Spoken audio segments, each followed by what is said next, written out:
기도응답에 대한 서원 이행과 간증에 대해서 말씀을 살펴봅니다. 우리가 하나님을 믿으면 기도하는 사람이 되고, 기도했으면 응답을 받아야죠.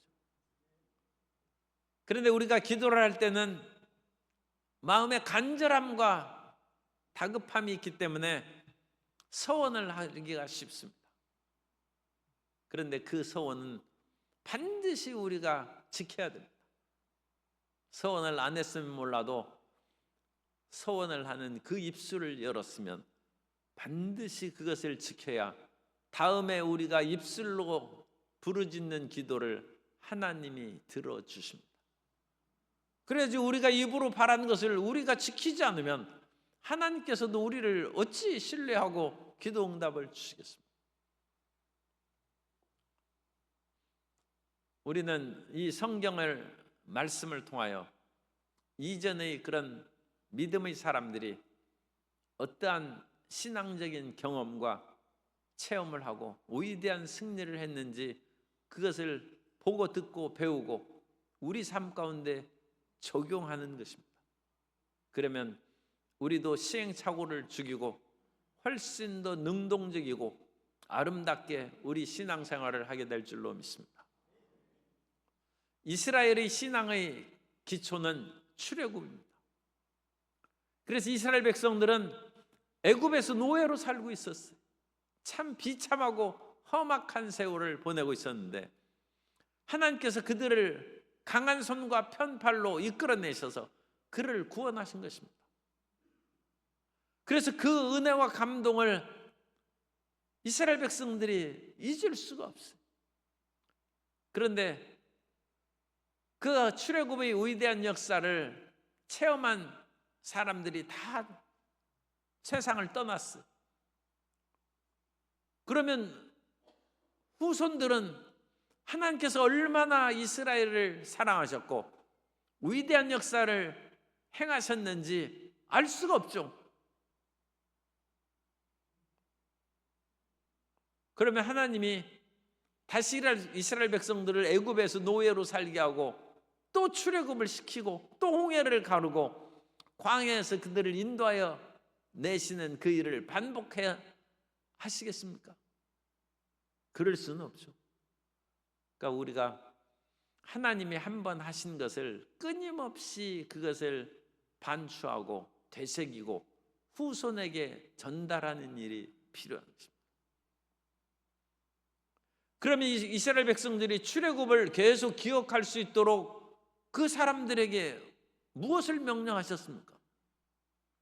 유월절을 지키라는 거예요. 그래서 쓴 나물과 무교병을 먹고 그 유월절의 밤을 지키고 또 무교병을 먹으면서 일주일을 지내므로 유월절과 무교절이 이제 하나로 붙어 있습니다. 그래서 출애굽의 위대한 역사를 기억하고 하나님의 사랑을 마음에 새겨서 다시 출애굽의 반복이 없고 그와 같은 고생을 또 하지 않더라도 항상 생동력 있는 믿음 가운데 이스라엘 백성들을 살아가게 이끌어 주신 것입니다. 그 믿음이 수천 년을 지나가서 1948년 5월 14일 이스라엘 백성들이 이스라엘의 흩어진 사람들이 시온에 모여서 이스라엘의 건국을 선포했습니다. 이 땅은 출애굽 이후에 하나님께서 우리에게 주신 땅이다. 그것을 선포하고 그 속에 들어가서 나라를 세웠어요. 그 속에서 1800여 년 동안 살아온 이 팔레스타인 사람들이 기가 막혀요. 그러나 그들은 끊임없이 유월절을 지키고 무교병을 먹으면서 하나님의 역사는 3400년 전의 역사가 아니라 오늘 우리 가운데 역사하신 것이다. 그래서 그 일을 실천하고 현실 속에서 이루어낸 것입니다.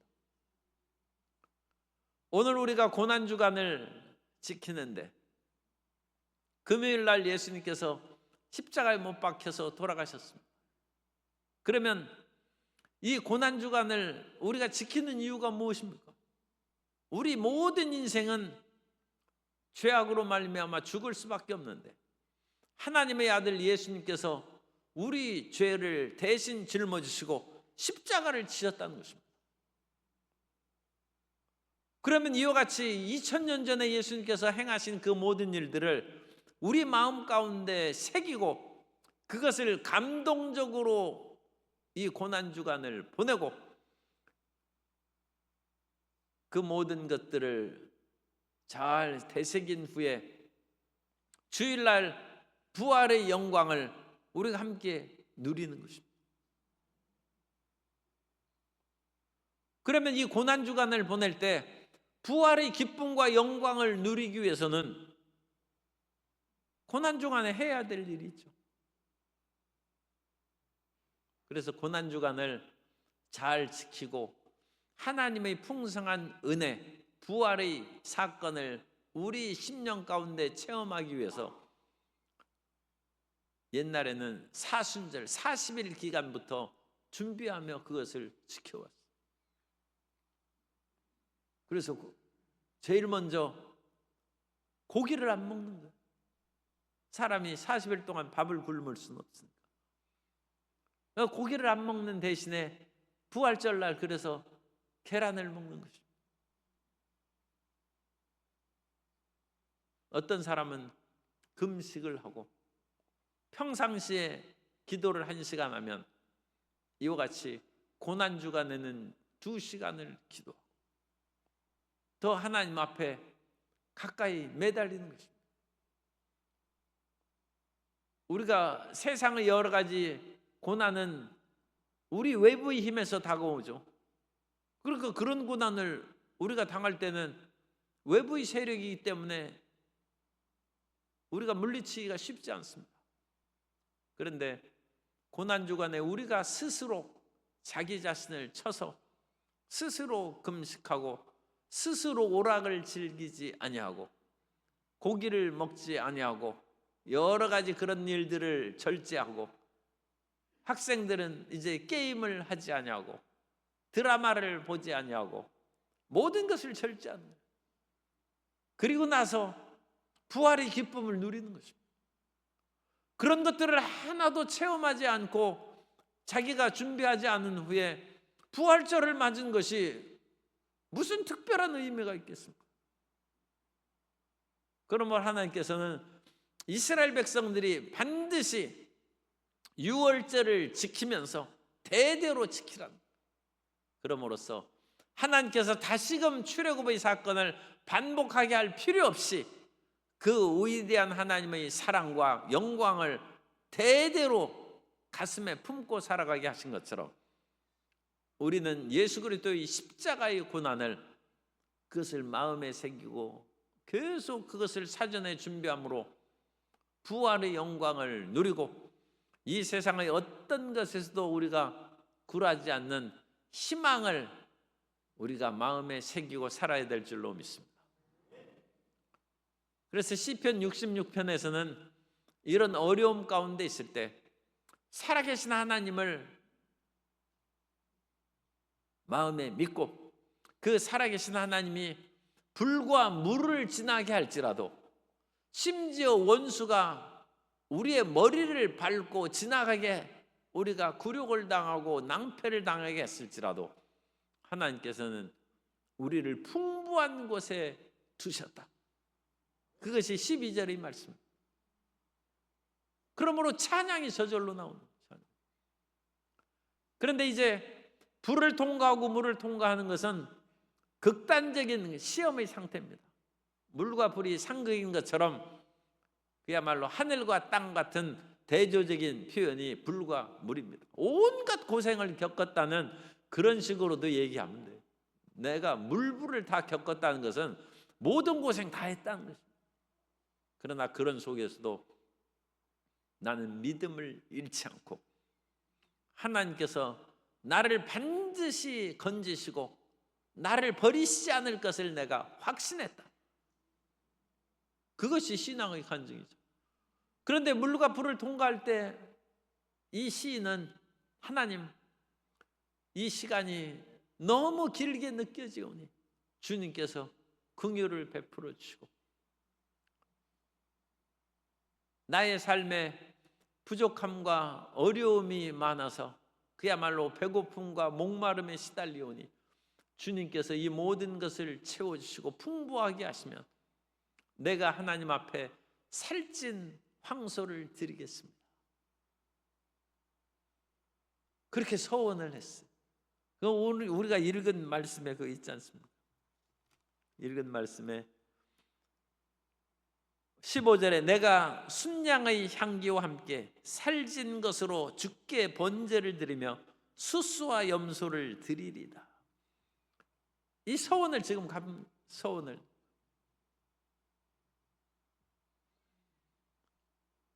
그 서원의 기도를 하나님께서 들으시는 것은 사람이 비명을 지르는데 구해줘야죠. 평상시에는 우리가 다른 사람에게 신경 안 쓰고 지나갈 때에도 물에 빠져가지고 사람 살려 하면 그건 돌아보고 살려줘요. 불이 나가지고 살려달라고 하는데 119 소방대원이 위험을 무릅쓰고 불 속에 뛰어들어서 그들을 구원해 건지지 않습니다. 그래서 오히려 그 사람을 구하고 그와 같이 소방대원이 어려운 일을 당하는 그런 일도 생깁니다. 그게 서원이에요. 서원. 나의 어려움 가운데 하나님, 나로 이 배고픔에서 벗어나면 살찐 소리를 드리겠나이다. 그것이 부르짖음이에요. 하나님의 그러니까 들으시는, 물에 빠져서 불 가운데서 소리를 지르는데 하나님이 어찌 모른 척 하시겠습니까? 그런데 그 다음에 중요한 거죠. 하나님이 들으셨으면 하나님이 원래 그 사람의 기도를 들을 만한 그런 관계가 아니에요. 그 사람은 뭐 별로 신앙적으로나 여러 가지 평소의 것으로 대단한 것이 없어요. 그런데도 외마디 소리를 부르짖는데 하나님께서 그야말로 모른 척 하실 수 없어서 그를 건졌으면 그 다음에 고마운 줄 알아야죠. 그래서 13절에 이 시인은 훌륭한 믿음의 사람이에요. 그래서 내가 번제물을 가지고 주의 집에 들어가서 나의 서원을 주께 갚으리이다. 원래 서원제물은 하나님께 제물을 드리고 나머지 고기는 이 드리는 사람에게 다시 돌려줘서 그것으로 그 고기를 먹게 합니다. 그래서 이 서원제물이라든지 화목제물은 하나님께 드리는 기름과 그 뭐 앞다리라든지 일부 고기가 있고 나머지는 제사장이 또 갖고 또 나머지는 제주 드리는 사람에 들어서 하나님과 제사장과 제주 드리는, 그러니까 하나님과 그 일을 이제 대응하는 일을 하는 사람과 물건을 제물을 가져온 3자가 다 고기를 받아서 서로 즐겁게, 참 표현이 그렇습니다만 즐겁게 하나님 앞에서 먹는 거예요. 그게 원래 서원제물이나 화목제물의 특징인데 오늘 말씀에서는 번제로 드린다고 했어요. 그 말은 제물을 드린 사람이 내 몫을 안 받겠다는 거예요. 그러니까 이 서원 기도를 한 사람이 얼마나 절박하고 정말 다급해서 하나님 앞에 서원 기도했는지 알 수 있어요. 그래가지고 그 제물을 하나님 앞에 바칠 때도 제사장 보고 얘기하는 거예요. 나에게 돌려줄 필요 없습니다. 번제로, 이 번제물은 그야말로 몽땅 다 하나님 앞에 홀로코스트 몽땅 드리는 거예요. 내 몫을 받지 않고 그야말로 하나님이 나를 살리시고 이 어려움에서 건져주셨는데 번제물로 드립니다. 그래서 그 말씀을 여기서 두 번이나 반복하는 거예요. 그래서 13절에 번제물로 그 드린다고 내가 가지고 하고, 그 다음에 15절에서도 이 살찐 것으로 주께 번제를 드리며, 자기 몫은 이 뭐 아무것도 다 받지 아니하고 몽땅 드린다. 그런데 여기에서 중간에 14절에 있죠. 이는 내 입술이 낸 것이요 내 환난 때 내 입이 말한 것이니이다. 사람이 다급할 때 한 말하고 문제가 해결했을 때 말이 틀리다고 했습니다. 그러니까 다급할 때는 그야말로 심장이라도 빼주듯이 사정을 하다가 그 문제가 해결되면 언제 그랬느냐는지 확 돌아서는 그것이 인생의 그런 쉽게 변덕스러운 마음. 사람 사이에서는 인생이 원래 그러니까 도와줄 때에도 그러려니 하고 도와주고 배신할 때도 그러려니 할 수 있는데, 하나님 앞에 기도하는 것은 진실해야 돼. 그래서 이 하나님께서 외마디 소리를 들으셔서 응답해 주셨는데 다음번에 또 들으면 하나님이 또 한 번 정도 들어주실 수도 몰라. 그런데 그 이후부터 그 사람이 서원을 안 갚으면 안 들어주십니다.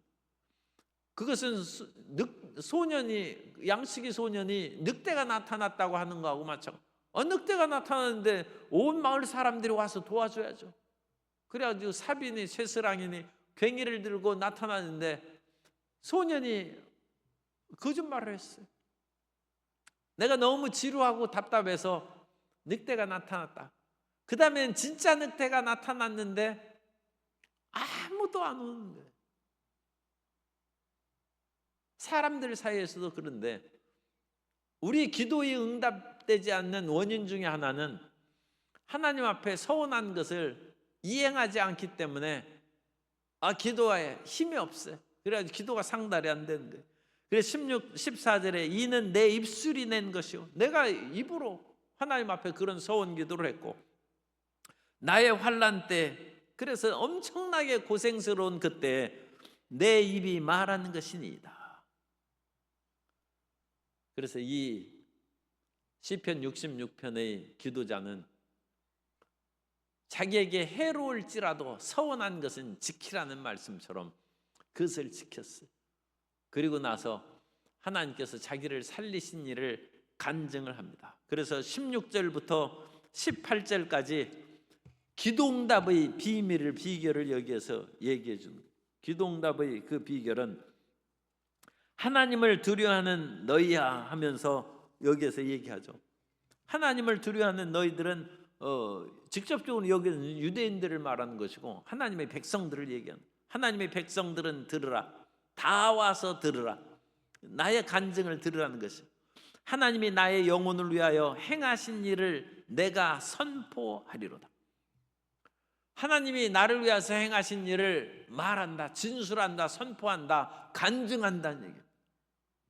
하나님께서 나를 어떻게 죽음에서 건지시고 질병에서 건지시고 극한 가난과 처절한 것 같은 어려움에서 나를 건지셨는지 내가 그 일을 여러분들에게 말하고 진술하겠다. 이런 선포의 그 말씀은 아주 강력한 힘이 있습니다. 그래서 사람들 앞에 자기의 어떤 일에 대하여 담대하게 그와 같이 선포할 필요가 있어요. 예언자들은 백성들에게 하나님의 말씀을 전할 때 야훼께서 이같이 말씀하시기를, 항상 그것이 이사야서라든지 예레미야에서 굉장히 많이 반복됩니다. 정형 메시지의 선포 정형 구문이라고 하는데 히브리어로는 코 아마르 아도나이, 코라는 것은 이와 같이, 아마르라는 것은 말한다는 뜻입니다. 아도나이, 야훼께서 이같이 말씀하시되, 그래서 그것을 말에 자기 서두에 선포하는 거예요. 하나님이 이같이 말씀하신다. 그러니까 들을 귀 있는 자는 들으라는 거죠. 하나님이 나에게 주신 말씀을 선포하는데, 그때는 옛날 초창기의 이스라엘 그와 같은 그 백성들은 그게 무슨 뜻인지 모르고 저 잘못 자기 생각으로 말하나 해서 자기들 귀에 거슬리는 말을 하는 사람은 잡아서 가두고 죽이기까지 했어요. 그런데 세월이 지나가면서 그 선지자가 억울한 죽음을 당함으로 그 백성들이 온갖 재앙을 당하는 것으로 이스라엘 백성들이 스스로 깨달았어요. 그래서 하나님의 이름으로 말할 때는 누구도 그것을 막지 않습니다. 그 사람이 어떤 거짓말 하든지 하는 것은 그건 나중에 밝혀지는 것이죠. 그러나 하나님의 이름으로 말할 때는 그 사람을 죽이거나 말을 제지하지 말라. 자칫하면 정말 하나님께서 저 사람을 통하여 말씀하시는데 우리가 그것을 막는 것은 하나님을 대적하는 죄가 우리에게 있는 것이고, 그런 죄를 우리 조상들이 보면서 낭패를 당했다. 그래서 이스라엘 역사의 후대에서는 코아마르 아도나이 딱 하면 그냥 쥐죽은 듯이 듣는. 그리고 그 말이 정말로 하나님의 말씀인 것은 시간이 좀 지나야 증명.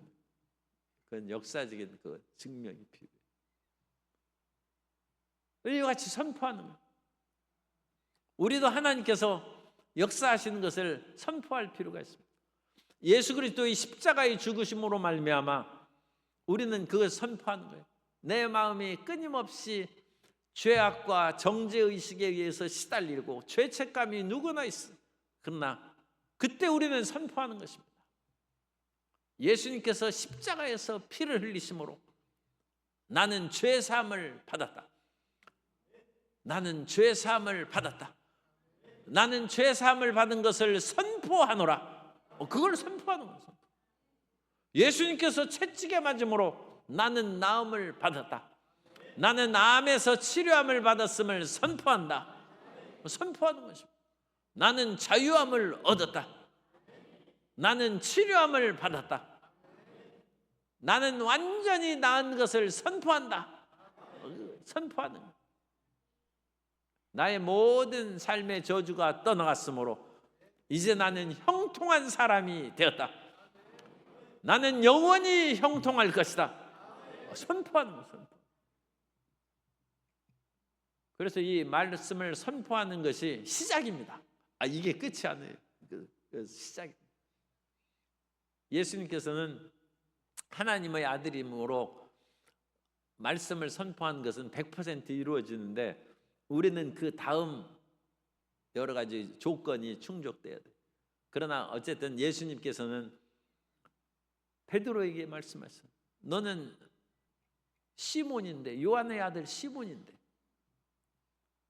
변덕스럽고 갈대 같은 시몬인데 이제부터는 너를 베드로라고 하겠다. 너를 페트로스는 돌이란 뜻이에요. 반석이란 뜻. 너를 반석이라고 부르겠다. 그래서 너는 반석 같은 사람이 되고 하나님의 나라에 기여하는 흔들리지 않는 믿음의 사람이 되거라. 그게 이름을 붙여주는 거예요. 우리 자녀의 이름을 그렇게 이름을 붙여주고 미래에 그와 같은 사람이 되도록 우리 부모님이나 조상들이 우리 이름을 원래 그렇게 지은 거예요. 그래서 그걸 선포하는 것입니다. 그래서 우리는 우리에게 필요한 모든 것이 있으면 하나님께 선포하고 사람들 앞에서 선포하는 거예요. 그래서 16절에 내 영혼을 위하여 행하신 일을 내가 선포하리로다. 그래서 이 선포할 때 17절 내가 나의 입으로 그에게 부르짖으며 나의 혀로 높이 찬송하였도다. 그래서 사람이 마음에 있는 것을 밖으로 선포하는 것이 하나님의 응답받고 역사한 그 필요한 처음 단계입니다. 누가복음 6장 45절에 선한 사람은 마음에 쌓은 선에서 선을 내고 악한 자는 그 쌓은 악에서 악을 내나니 이는 마음에 가득한 것을 입으로 말함이라. 마음에 가득한 것이 있으면 입으로 선포하라는 거예요. 나는 저주와 낭패에서 벗어나야 되겠다.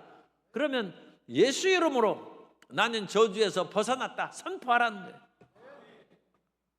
그리고 마음에 우리 속에 어떤 것이 있으면 하나님 앞에 그걸 선포하고 아뢰라는 것입니다.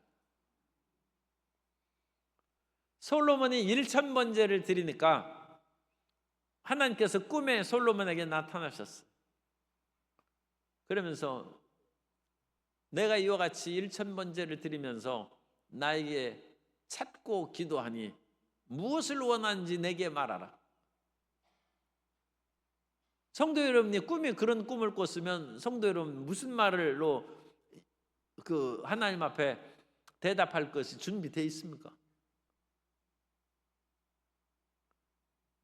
그러니까 옛날에 어떤 노부부가 살고 있는데 그 노부부가 그냥 너무 가난하고 힘들고 살고 그러니까 마지막에 좀 큰 복을 주기 위해서 3가지 소원을 들어준다고 그랬어요. 그런데 그 3가지 소원을 들어준다고 했으면 깊이 생각하고 내가 무엇을 구해야 될지 연구해야 되는데 이 노부부가 아무 생각도 없이 그러려니 뭐 이게 또 그런 천사의 말이 그게 사실인지 뭐 그래가지고 까마득하게 잊어버리고 있다가 저녁에 출출하니까 그 할아버지가 나는 순대나 먹고 싶다 하니까 하늘에서 순대가 뚝 떨어지는 이게 무슨 일인가? 그러다 생각해 보니까 3가지 소원이 이렇게 그래가지고 순대가 생겼는데 할머니가 노발대발하면서 용서하십시오 말이 제가 거친 이 주책맞은 늙은이가 말이지 3 소원 중에 겨우 순대 하나로 이걸 그래가지고 그 남편의 그 마음을 긁어놓고 막 하니까 이게 할아버지가 또 분노를 못 이겨가지고 순대 할머니에게 붙으라고 하니까 순대가 할머니에게 얼굴이 탁 붙었어. 벌써 소원이 2가지가 없어져. 우리 이제부터는 풍부하게 살아갈 수 있도록 금은 보화를 구하자. 그러면서 그 할아버지가 아무리 할머니에게 설득하고 그래도 나는 금은 보화도 싫고 비단 옷도 싫고 고래등 같은 집도 싫다. 순대나 떼어달라고. 그래가지고 할 수 없이 3번째 기도는 순대야 떨어져라. 그래가지고 3가지 소원 중에 순대 하나 먹고 끝났어요. 아니 사람이 무엇을 구할까 생각하고 있어요. 솔로몬에게 무엇을 구할까 하나님이 물으신즉 솔로몬은 사람들이 구하는 부귀와 영화도 구하지 아니하고 원수를 쳐서 없애는 것도 원하지 아니하고 나라의 큰 땅을 구하지도 아니하고 이 백성들을 지혜롭게 다스릴 수 있게 해달라고 했습니다. 그래서 이 듣는 마음 레브 쇼메아라는 히브리어인데 듣는 마음에 다른 사람의 말을 잘 듣는 사람이 지혜로운 사람. 솔로몬이 지혜를 구했다. 지혜. 그래서 솔로몬은 그 지혜를 제대로 구한 거예요. 그래가지고 이 세상에서 가장 지혜로운 사람으로 오늘날까지 이름이 나는 것이 솔로몬입니다. 하나님께서 오늘날에도 우리에게 꿈에라도 무엇을 구하는지 말하라면 순대 구하지 말고 구할 것을 생각해 놓으세요. 지혜를 구해야 되겠다. 지혜를. 하나님께서 필요한 성령의 충만함을 구하고 사랑을 구하고 이 생각을 해 놓은 것이 있어요. 그래서 마음에 있는 것을 입술로 입 밖으로 내는 것을 우리가 미리 생각해 놓고 조심해야 된다는 거예요. 그리고 하나님 앞에서 함부로 입을 열지 말라고 했어요. 하나님은 하늘에 계시고 너희는 땅에 있는데 함부로 입을 놀렸다가는 순대밖에 안 생겨요. 그러니까 항상 하나님 앞에 기도할 때 그것을 조심해야 돼요. 그리고 이제 기도해서 입 밖으로 우리 마음에 있는 그 소원이 입술로 나왔어. 하나님도 듣고 천사들도 들었어. 그런데 놀라운 일이 있습니다. 우리 입술의 기도가 하늘에 상달되면 그 입술의 말을 하나님이 저울질하고 달아보신다는 거예요. 그것은 진실성을 검증한. 오늘 우리 국회에서 진실성을 검증하고 온갖 재판에서 진실이냐 아니냐 그것을 따지는 그걸 생각하면 돼요. 그리고 어떤 사람이 증언은 그건 거짓이에요. 위증은 위증죄로 또 처벌을 받아. 그리고 그런 것들이 말한 것들이 꼭 적절하게 뭐 재판에 반영되느냐 그것도 세상에서는 문제지만 어쨌든 이 세상의 여러 가지 법정 증인이나 말의 무게를 달아보는 것은 하늘의 것을 받아들인 그런 그림자입니다. 그런데 하나님이 그렇게 하신다. 시편 17편 3절 이하에 보면 주께서 내 마음을 시험하시고 밤에 내게 오시어서 나를 감찰하셨으나 흠을 찾지 못하셨사오니 내가 결심하고 입으로 범죄하지 아니하리이다. 사람의 행사로 논하면 나는 주의 입술의 말씀을 따라 스스로 삼가서 포악한 자의 길을 가지 아니하였사오며 나의 걸음이 주의 길을 굳게 지키고 실족하지 아니하였나이다. 하나님이 우리가 어떤 말을 했어요, 기도했어요. 그러면 여기에는 이제 좀 시간적인 여유를 이제 둔 것으로 우리가 그렇게 이해하죠. 그러면 조용한 때 밤에 내게 오셔서 이게 진짜인지 감찰하신다. 살펴보신다. 그래서 우리 말을 저울에 달아본다. 그래서 과연 진실된 그런 마음인지 허탄한 말인지 그 허탄한 기도도 우리가 할 때 있어요.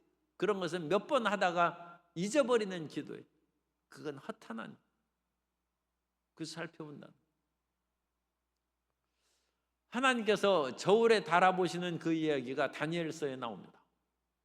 그래서 벨사살 왕이 하나님의 전에서 나온 기명으로 그와 같이 술을 따라 먹고 범죄했을 때 손가락이 나와서 벽에 메네메네 데겔 우바르신이라는 글을 썼어. 그래가지고 벨사살이 안색이 하얘지고 이게 무슨 일이런. 그래가지고 다니엘이 부름을 받아서 그 글자를 해석해 주는데 다니엘서 5장 25절 이하에 보면 기록된 글자는 이것이니 곧 메네메네 데겔 우바르신이라. 그 글을 해석하건대 메네는 하나님이 이미 왕의 나라의 시대를 세워서, 메네는 세다는 뜻이에요. 그래서 메네메네 세어보고 세어봤는데 세번인데 부족하다는 것입니다. 그래서 더 이상 계속할 수 없겠다. 그래서 메네메네 하나님이 세어보는 그것을 끝내게 하셨다 하며, 데겔은 왕을 저울에 달아보니 부족함이 보였다 하며, 베레스는 왕의 나라가 나뉘어서 메대와 바사 사람에게 준바되었다 함이니이다. 하나님이 우리의 행실과 말을 저울질해서 달아본다. 우리가 좀 무게 있는 말을 해야 돼요. 남아 이런 중천금이라고 했어. 그런 것처럼 그건 세상에서 만든 그와 같은 말이 아니라 하나님이 우리의 말이 허탄한 것을 하나님이 들으시면 되겠어요. 하나님이 우리의 허탄한 말을 이리저리 응답하시고, 네, 하나님께서 응답이 왔는데 하나님 죄송합니다, 내가 실수를 했네요. 그런 일이 있으면 되겠어요.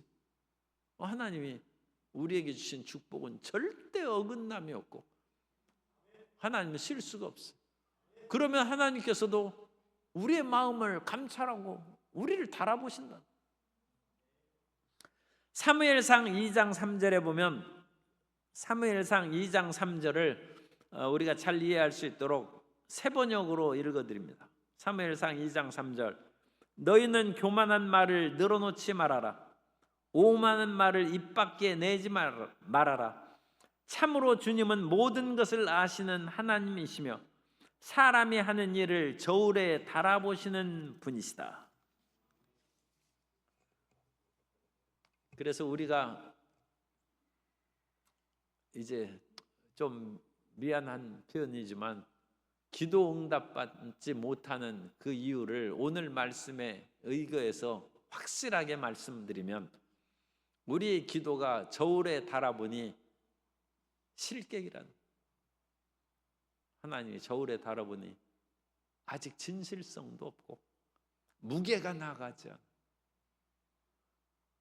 그 무게가 나가도록 더하는 것은, 금식 기도나 그런 기도가 무게를 좀 더하는 것은 그건 사실입니다. 왜냐하면 그건 밥도 안 먹고 목숨 걸고 기도하는데 훨씬 무게가 나가고 훨씬 진실성이 좀 있죠. 그래서 금식 기도가 역사하는 힘이 크다는 것은 결국 저울에 달아보는 무게가 나가, 진실의 무게가 나가. 그런데 일반적으로 우리가 하는 기도는 자기 스스로도 몇 달 지나가서는 기도가 바뀌어요. 하나님이 그 기도 들어주셨으면 어떨 뻔했어. 자기 스스로도 막 며칠 만에 바뀌고 한 달 만에 바뀌고. 왜냐하면 자기 자신도 내 길을 갈 길을 알지 못하고 그렇게 해요. 학생 시절에는 갈 길을 알지 못하니까 어릴 때는 육군대장 한다고 했다가, 육군대장 했다가 이거 또 계엄 선포하면 그 자기 감옥에 붙잡혀 가니까 대통령 해야 되겠다. 대통령도 탄핵되니까 하지 말고 의사 해야 되겠다. 의사도 이와 같이 또 증언하고 그러니까 이 실업자 해가지고 위험에 빠져. 할 직업이 없어요. 어쨌든 이리저리 막 그것을 바꾸는 거예요, 소원을. 하나님이 의사 시키려고 지금 준비하고 있는데 갑자기 바뀌어가지고 나 변호사 한다고 바뀌었다가 또 갑자기 바뀌어서 그런 것보다는 나는 그야말로 그 IT 계열의 그와 같은 선구자가 되겠다. 그거 또 바뀌었어요. 그러더니 금방 하나님이 도와주려고 했더니 나는 또 화가가 된다고 그래가지고 그림 그리고 있어요. 하나님이 갈피를 잡을 수 없어요. 그 입술이 말에 무게가 있습니까? 저울에 달아보셔서 다 실격이에요, 실격. 그런데 이 기도자는 하나님 앞에 이렇게 살펴봤는데 틀림없는 사람. 그리고 18절에 내가 나의 마음에 죄악을 품었더라면 주께서 듣지 아니하시리이다. 그래서 이 마음에 죄도 없어요. 물론 이건 가장 기본적인 기도 사항입니다만 어쨌든 우리 마음에 죄악과 탐욕을 품으면 그 응답을 못 받죠. 변덕 부리지도 말아야 되고, 그건 진실성의 무게가 저울에 달아서 무게가 나가야 되고, 또한 우리가 우리 자신의 욕심을 채우기 위한 죄악의 기도는 응답이 안 된다는 것입니다. 그래서 이 기도자가 이런 모든 것에 통과가 됐어요. 그래서 16절부터 18절까지 그런 상황에 통과가 돼서 19절 응답이 왔다는 거예요. 그러나 하나님이 실로, 여기 실로는 진짜를 하나 더 붙이는 것이 좋아요. 아켄이라는 히브리어를 쓰는데 아켄이라는 것은 확실히 그런 뜻입니다. 그래서 하나님은 확실히 들으셨음이며, 그래서 진실로 들으셨음이며, 그래서 좀 강조할 필요가 있어요. 그리고 히브리어의 구문으로 2번 반복하는 것은 그 강조하는 것이라고 했죠. 그래서 진실로 들으셨으며, 그 다음에 내 기도 소리에 귀를 기울였다. 2번 반복, 유사한 단어를 2번 반복합니다. 그래서 하나님께서 정말로 기도를 들으셨다는 것을 확실히 여기에서 얘기하고 있습니다. 그럼으로써 20절에 하나님을 찬송하리로다. 그가 내 기도를 물리치지 아니하시고 그의 인자하심을 내게서 거두지도 아니하셨다. 기도를 응답하시고 인자하심, 사랑을 내게 베푸셨다. 그 말씀으로 확언을 하고 있습니다. 그래서 하나님을 찬송한다는 그 말씀은 이 바라크라는 단어를 쓰는데, 여기에서 그 앞에 있는 기도 전에 하나님을 찬양하라는 이 8절에 만민들아 우리 하나님을 송축하라는 단어하고 같은 단어를 씁니다. 같은 단어를 써서 하나님을 송축하라. 왜 송축합니까? 8절부터 12절까지는 물과 불을 통과할지라도 결국은 나를 풍부한 곳에 세울 것이기 때문에 내가 하나님을 송축합니다. 그것이 8절부터 12절까지고, 그 다음에 13절부터 20절까지는 내가 서원을 갚고 하나님의 모든 입술에 말한 것을 지킴으로써 하나님께서 내 기도를 들으셨으므로 20절 내가 하나님을 송축합니다. 그래서 하나님께 정직하라는, 하나님 앞에 정직하고 사람들에게서도 진실하다는, 그 껍데기 말하지 말고 무게가 있어야 돼. 한 번 말한 것은 지키고, 그것이 진실한 것입니다. 그것이 우리 예수님 믿는 사람들의 처세술이 돼야 되고 예수님 믿는 사람의 성공의 길입니다. 이리저리 자꾸 말을 바꾸는 사람을 우리는 좋아해서는 안 됩니다. 그런 것들은 진실성의 결입니다. 그래서 우리는 이 세상은 수없는 그런 변화의 세계이긴 합니다만 진실의 무게를 항상 우리가 붙잡고 나아가고, 그렇다고 해서 사람들 앞에 항상 진실을 드러낼 필요는 없어요. 그건 또 우리의 지혜입니다.